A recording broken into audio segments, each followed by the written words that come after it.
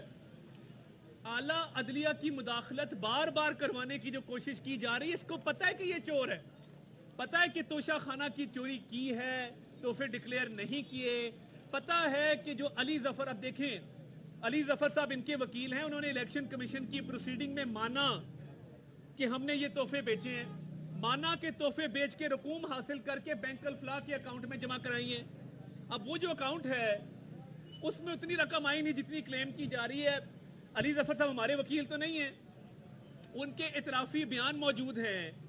تو اب 11 ماہ آپ نے, یہ اتنا سا ٹرائل تھا, یہ 3 مہینے سے اوپر کا ٹرائل نہیں تھا توشہ خانہ کا, آپ نے 11 ماہ چلایا ٹیکنیکلٹی پہ کھیل کے کہ میں نے چوری کا جواب نہیں دینا, میں نے نان ڈیکلریشن کا جواب نہیں دینا, میں نے اثاثے چھپائے ہیں, میں جواب دینے سے قاصر ہوں, جو اکاؤنٹ میں پیسے آئے وہ کم کیوں آئے میں بتانے سے قاصر ہوں.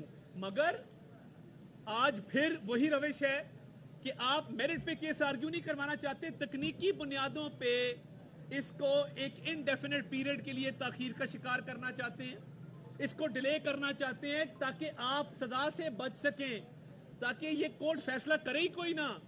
یعنی آپ کے پاس صفائی میں اگر کہنے کو کچھ نہیں ہے, اور سپریم کورٹ میں کیا درخواست دے رہے ہیں, ہمیں جج پہ اعتماد نہیں ہے.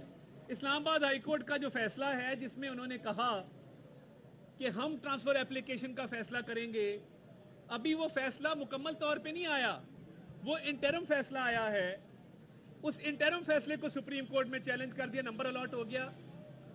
ایک عام آدمی کی انٹرم ریلیف کے خلاف درخواست یا انٹرم آرڈر کے خلاف درخواست تو انٹرٹین نہیں ہوتی, تو ان کی درخواست کیسے انٹرٹین ہو رہی ہے؟ اور میں بڑا کلیئر ہوں اس معاملے میں کہ کیونکہ چوری ثابت شدہ ہے اور ملزم کے پاس اپنی صفائی میں کہنے کو کچھ نہیں ہے, اور توشہ خانہ کے تحائف لیے بھی ہیں, ڈکلیئر بھی نہیں کیے, بیچے بھی ہیں, بیچ کے جو رقم حاصل ہوئی وہ کھائی بھی ہے, اس لیے ٹرائل کورٹ سے خوف ہے کہ ہم نے مقدمہ یہاں نہیں سننے دینا, ہم نے ہائی کورٹ جانا ہے, سپریم کورٹ جانا ہے, ان کو کبھی ایک تکنیکی بنیادوں پہ نقطے پہ پھنسانا ہے, کبھی دوسرے نقطے پہ پھنسانا ہے. تکنیکی بنیادوں کے علاوہ اعلیٰ عدلیہ میں جانے کا کوئی جواز نہیں ہے. اتنی سی بہادری ہوتی, اتنی سی دلیری ہوتی, یا اتنا سا خوف خدا ہوتا, یا اتنی سی غیرت ہوتی, تو آج میرٹ پہ اپنا کیس آرگیو کرتے, میرٹ پہ بتاتے کہ چوری ہوئی ہے کہ نہیں ہوئی. اس طرح کے فضول بہانے کر کے راہ فرار اختیار کر کے اعلیٰ عدلیہ کا دروازہ نہ کھٹکھٹاتے. کیا اب یہاں تک نوبت آ گئی ہے کہ جو آخری موقع ہے اپنے صفائی میں, اپنے حق میں ایک سٹیٹمنٹ دینے کا, اس میں بھی سپریم کورٹ کو کہا جا رہا ہے سٹے دے دیں, اور آج کس حیثیت سے ان کے وکلا سپریم کورٹ, میں یہ سوال کرنا چاہتا ہوں, کیا یہ فیسلٹی, کیا یہ سہولت تمام تر جو سائلین ہیں ان کے وکلا کو حاصل ہے؟ کیا کسی بھی سائل کا وکیل سپریم دروازہ کھٹکھٹا کے اندر جا کے ریلیف کی صدا کر سکتا ہے؟ کیا اس کورٹ میں موجود تمام سائلین ان کو کہا جائے کہ وہ اپنے وکلا کو کہیں کہ آؤ سپریم کورٹ چلیں, ٹائم مانگیں اور چیف جسٹس سے مداخلت کی درخواست کریں؟ کیا جب کیس اپنے حتمی مراحل میں داخل ہو چکا ہو, اور ایسا داخل ہو چکا ہو کہ ملزم کی جو آخری ایک سٹیٹمنٹ ہے صفائی کی وہ داخل ہونی ہو, اس سٹیج پہ کیا چیف جسٹس سے ملاقات یہ استدعا جائز طور پہ کی جا سکتی ہے مداخلت کی؟ کس حیثیت میں ان کے وکلا چیف جسٹس کو اور کیوں ملے, اور چیف جسٹس نے ان سے ملنے سے انکار کیوں نہ کیا؟ اور اگر یہ کیس اس سٹیج پہ ہے تو ان کو جج پہ عدم اعتماد اب یاد آیا کہ جب کیس حتمی مراحل میں داخل ہو چکا ہے کیا ان کو چیف جسٹس سے ملاقات اب یاد ہے؟ کیا تمام سائلین کی درخواستیں صبح دائر ہوں دوپہر نمبر لگ جاتا ہے اور کیا ان کے وکلاء کو چیف جسٹس کے چیمبر میں آ کر ملوایا جاتا ہے؟